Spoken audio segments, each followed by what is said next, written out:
Sometimes you are going somewhere, you are trekking somewhere, you are driving somewhere, you are walking somewhere, and you get lost. Sometimes God has everything to do with you getting lost or being somewhere else. I'm going to thank you, Holy Spirit. He just gave me a second example, but he brought me here to tell you about this particular time when I was, not too long ago, but a month ago, or maybe 3.5 weeks ago, I was driving to the mall in a city I'm not very familiar in driving in. I'm familiar with the city, but driving in the cities is not something I'm yet confident in. So I'm driving to the mall using the GPS, but you know those kind of off turns or off ramps that do on GPS, you're not sure, am I turning slightly left, or am I going straight? It's not clear. So I went straight instead of turning slightly left. Missed the turn. I'm not good at highway driving. So I ended up having to go around to the next exit, and then it was a long way around to get back to where I was actually going. And I was like, oh man, I don't need to be losing this kind of petrol.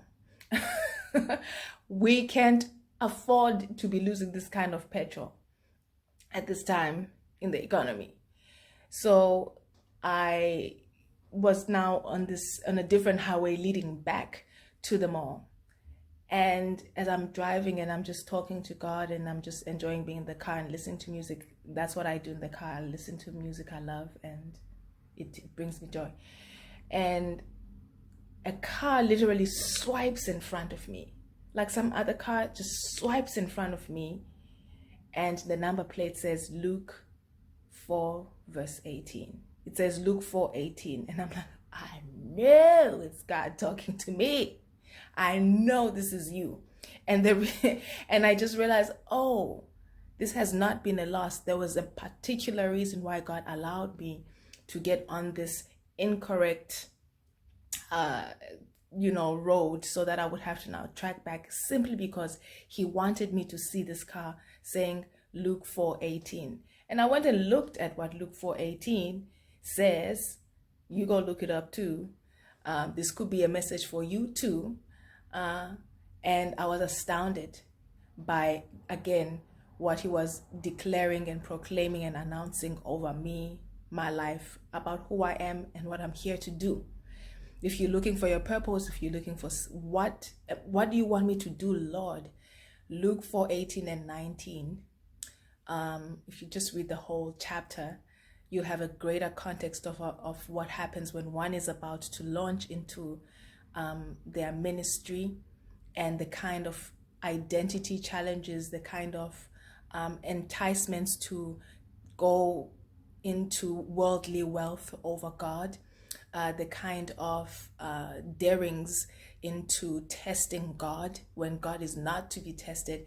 So all the kinds of things that happen to you before you are launched into your path, your ministry, your purpose, but also all the answers that you should give.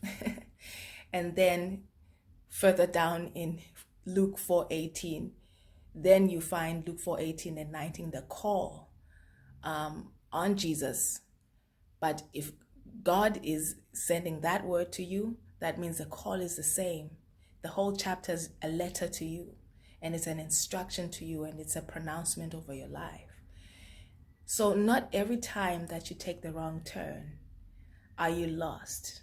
You're actually being found by a message from God, a proclamation and announcement from God over your life, which is what happened to me on this day. Fast forward to another day. I think this was the same trip, I believe.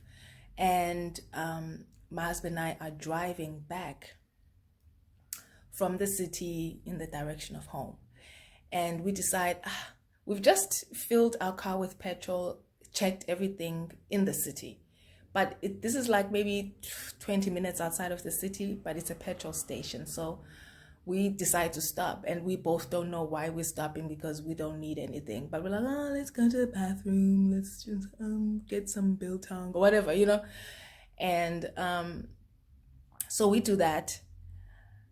And literally, as we are driving out. So we stay there for some time, for maybe 15-20 minutes, just milling about. We don't know why we're milling about, but we're entertaining ourselves with whatever we're entertaining ourselves with, just hanging out, really. And then we decide to get back onto the road, and we see that there is a car, like a catastrophic car accident. Sometimes God is calling you and derailing you into some other place and path simply because he's trying to protect you, he's trying to reach you and talk to you, he's trying to get you to notice something and see some place else that you didn't know about, and it would benefit you to know, because now is the time for him to do what he wants to do in that area in your life. We were able to escape being involved, being somewhat affected by this accident simply because we went with the unction of the Holy Spirit and decided to go stop over at this petrol station when we didn't need to, and we just hung around aimlessly, and we're both aware, but we're just like you know. And when we drove out, there was this big car accident, and we were just praising and thanking God, saying, oh my God. Us stopping and not really knowing why had everything to do with God's protection. Me making that wrong turn had everything to do with God needing to reach me. So sometimes you're taking the wrong turn, you go the wrong direction by mistake, but God could be trying to reach you. Don't panic anymore when these things happen. Don't try to work your way out of it when it's happening. It's like the same as being at the airport and for some reason your flight is delayed. Don't complain anymore. You could be spared for something.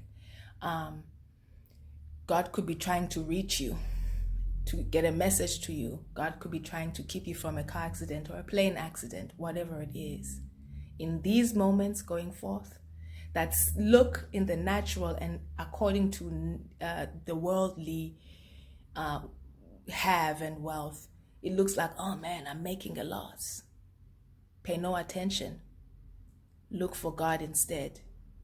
Why am I here? What is this here to teach me? Why do you have me here as opposed to where I was planning to go? And you'll find the reason why whatever has happened to derail you, to take you a different direction, has happened. That's it. Stay blessed and be blessed. I'll talk to you again next time. Bye.